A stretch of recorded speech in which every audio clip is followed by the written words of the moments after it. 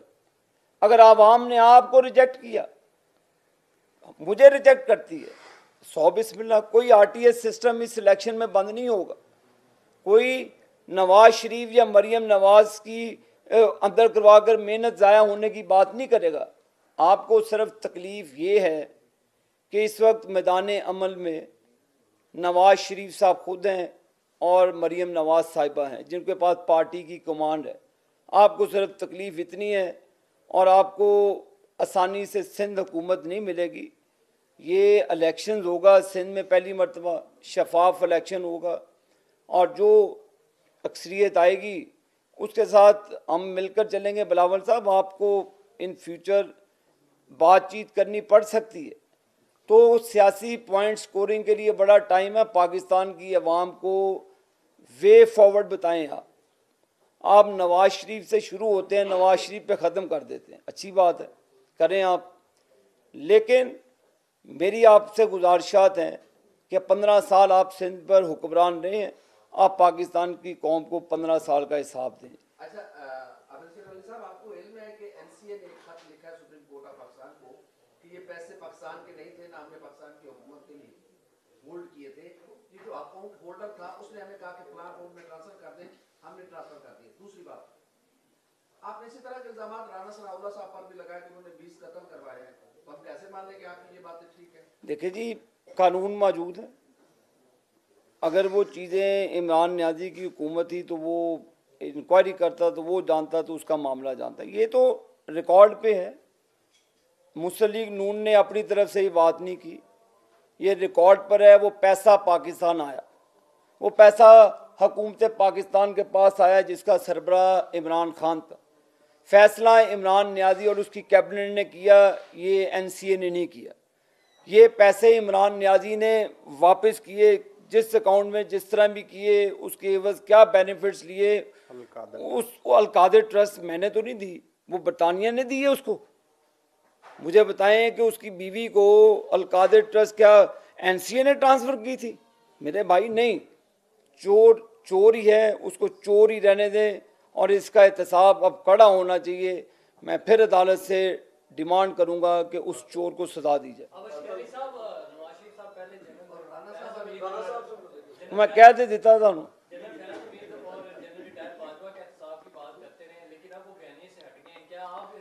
دیکھیں, میاں نواز شریف صاحب نے پہلے بھی کہا کہ ہر ادارے کو اپنے اپنے لوگوں کا احتساب کرنا چاہیے. پاکستان آرم فورسز کا اپنا ایک نظام ہے, وہ اپنے ڈسپلن کے مطابق اپنے لوگوں کو سزائیں دیتے ہیں. پاکستان کی جوڈیشری کا ایک اپنا نظام ہے, وہ اپنے نظام کے ذریعے اپنے لوگوں کو جزا اور سزا دیتے ہیں, جو بھی سپریم جوڈیشل کونسل کے ذریعے. تو وہ کورٹ مارشل کرتے ہیں. ہر ادارے کی اپنی اکاؤنٹیبلٹی ہے. تو یہی نواز شریف صاحب نے کہا, کوئی نئی بات تو ہے نہیں. تو ادارے ہی اپنی اکاؤنٹیبلٹی کرتے ہیں. یہ پاکستان کو ہمیں آگے لے کر جانا ہے, لیکن وہ چیزوں کو ہائی لائٹ کرنا ضروری ہے جس کا خمیازہ پاکستان کی 26 کروڑ عوام نے پیناما کیس سے اقامہ پہ بھگتا, اور نواز شریف صاحب کو ایک سازش کے ذریعے جب اتارا گیا اقتدار سے, تو اس کا خمیازہ قوم نے بھگتا. تو یہ قوم کو حقائق بتانے ضروری ہیں. اچھا عابد صاحب, جیسے آپ نے فرمایا کہ ہر ادارے کے اندر احتساب کا نظام موجود ہے, تو آپ نہیں سمجھتے کہ جو نیب کا ادارہ ہے یہ سیاسی انجینئرنگ کے لیے استعمال کر رہا, ایسے ادارے کا وجود ہونا چاہیے کہ نہیں؟ دیکھیں, نیب کو ہم نے خود بھگتا. میرے والد صاحب نے, میرے بھائی نے, ہماری لیڈرشپ نے, پاکستان کی جماعت نے بھگتا. جنرل مشرف صاحب کے دور سے لے کر انہوں نے پولیٹیکل وکٹمائزیشن کی. میرے والد صاحب اٹک فورٹ کے اندر 3.5 سال اسی کا خمیازہ بھگتے رہے. جی پارٹی بدل لو, تو بڑے بھائی بھی اندر رہے. تو یہ ہوتا ہے سیاسی انتقام وہ لیتے ہیں. وہ جیلوں سے ٹی وی اتارتا تھا, وہ جیلوں میں بیٹھا آئی جی کو نکالتا تھا. تو وہ اب what goes around comes around, تو اس کا خمیازہ عمران نیازی بھگت رہا ہے. لیکن نواز شریف صاحب کا ایجنڈا پاکستان کی خوشحالی ہے. ووٹ کو عزت تب ملے گی جب پاکستان کی 26 کروڑ عوام خوشحال ہوگی. پاکستان کے ووٹ کو تب عزت ملے گی اب پاکستان کے لوگ خوشحال ہوں گے. خوشحالی اب پاکستان کی انڈسٹری کا پہیہ چلے گا. تو یہی خوشحال پاکستان ووٹ کی عزت ہے. Thank you.